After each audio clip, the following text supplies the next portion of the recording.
A city is often compared to living flesh. It's said to have a pulse, a soul, a mind all its own. But to meet this test of life, a city must have one thing before all else. It has to have a heart.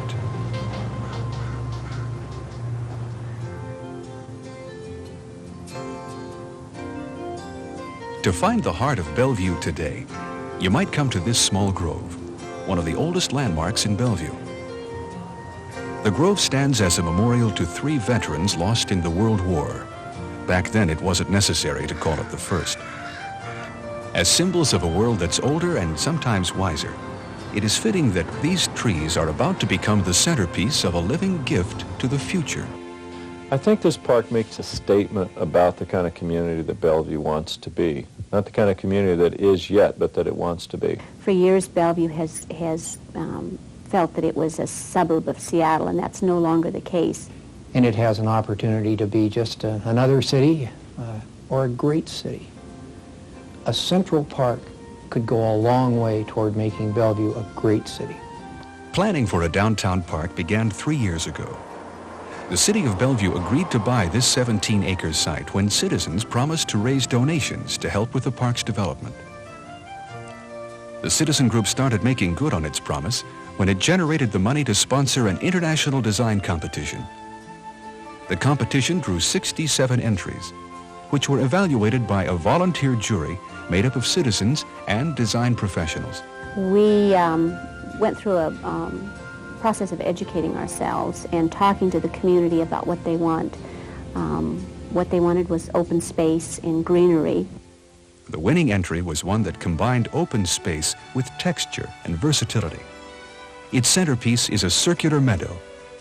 Its designer, Robert Beckley. The idea of the meadow is really to provide, in contrast to the rest of downtown, a large open green space. The circular design heightens that contrast to downtown, and at the same time unifies a park that will wear many faces. The only trees in the meadow will be those of the Memorial Grove. A waterfall and reflecting pool make this open space a haven from structured activity. The meadow's circular shape is defined by a canal lined with London plane trees and a promenade. To the outside of the canal, surrounding the meadow, there are plans for special areas, such as a natural amphitheater with seating for 1,000, a sculpture garden, and a children's play area. But decisions on many of these features lie in the future. Groundbreaking for Phase 1 will give Bellevue a sound beginning toward making the master plan a reality. I think it was a sampler. It's really a nice preview to coming events. In addition to part of the promenade, Phase 1 includes a lookout, or belvedere, and a formal flower garden. It's an ambitious goal, and like the project so far, its completion depends on contributions by the community. It'll be a demonstration that business and the public can combine together to make something for the public good.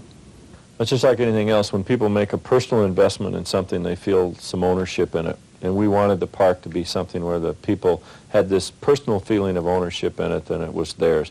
And there will be opportunities to contribute at all levels. That experience will be open for corporate leaders as well as individual citizens.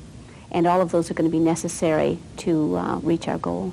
We want the fiber of this community to be economically strong. We want to protect the environment, and we want people to feel good about living here. And this park really is our biggest symbol, our most prominent statement about what we want for this community. This park is forever. Imagine 100 years from now when somebody's family is out in that meadow in that oasis of green, turning to themselves and saying, I wonder who did this. I wonder how they ever got the idea. Wasn't this a wonderful thing to do? That's the kind of memorial that we're building here.